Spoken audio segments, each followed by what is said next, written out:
শীতকালে খামারিরা বাচ্চা ব্রুডিং করতে না চাওয়ার পিছনে সর্বপ্রথম কারণ হচ্ছে এটা। বাচ্চার বয়স আজকে 10 দিন, এখনো পর্যন্ত নতুন বউর মতো ঘুমটা দিয়ে রাখতে হয়, ঘুমটা উঠাইতে পারে না। ওইটার বয়স 2 দিন, ওইটা তো নাই বললাম। তো শীতকালে যারা বাচ্চা ব্রুডিং করবেন, তাপের বিষয়টা সবাই খেয়াল রাখবেন। পর্যাপ্ত পরিমাণে তাপ দেওয়ার চেষ্টা করবেন এবং প্রতি 500 পাখির জন্য, মানে 500 বাচ্চার জন্য চেষ্টা করবেন 300 ওয়াটের লাইট ব্যবহার করার। সেই ক্ষেত্রে 100 ওয়াটের 3টা হইতে পারে, একটা 100 ওয়াট, দুইটা একটা 200 ওয়াটও হইতে পারে, সমস্যা নাই। বাট অন্তত 300 ওয়াটের একটা লাইট দিবেন।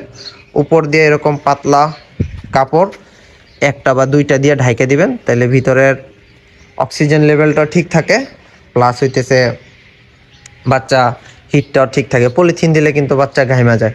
শীতকালে বাচ্চা ব্রুডিং করা অনেক কষ্ট, যারা আগে পরে করে নাই, যারা নতুন অবস্থায়, তারা শীতে বাচ্চা না নেওয়াটাই আমি মনে করি বেটার। কারণ আমরা যারা অভিজ্ঞ আছি, আমাদেরই অনেক হিমশিম খাইতে হয়।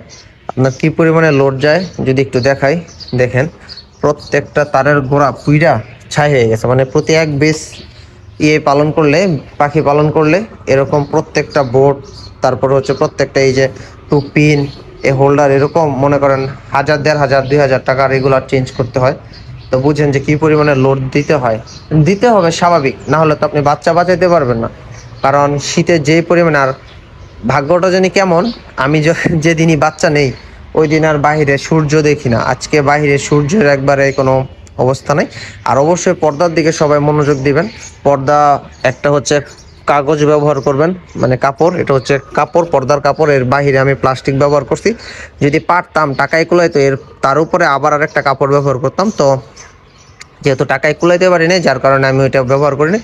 আপনারা চাইলে এইভাবে ব্যবহার করবেন, তবে অন্তত দুই ধাপে পর্দা দেওয়ার চেষ্টা করবেন। মানে একটা কাপড়, তার উপরে আবার একটা পলিথিন দিবেন, তাইলে ভিতরে মোটামুটি লেভেলের একটা হিট থাকবে। কারণ খামারটা তো আমার বড়, বিশাল বড়, দেখতেছেন ওই পাশে বড় বড় পাখি আছে।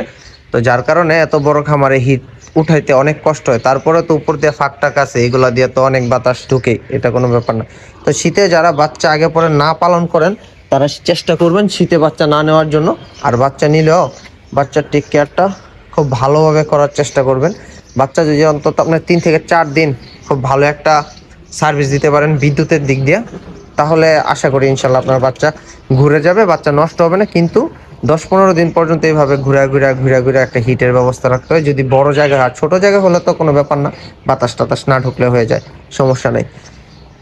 আর যাদের জাপানি কোয়েল পাখি দরকার পড়ে, ব্রুডিং শেষ বা ব্রুডিং চলতেছে, 1 দিন বয়সের, 1 মাস বয়সে, যে কোনো বয়সের পাখির জন্য আমাদের সাথে যোগাযোগ করতে পারেন। আমাদের ঠিকানা হচ্ছে নরসিংদী ভেলানগরে। আপনারা সরাসরি নরসিংদী সদরে নেমে এসে স্ক্রিনে দেওয়া নাম্বারে ফোন দিলে হয়ে যাবে। ধন্যবাদ, ভালো থাকবেন।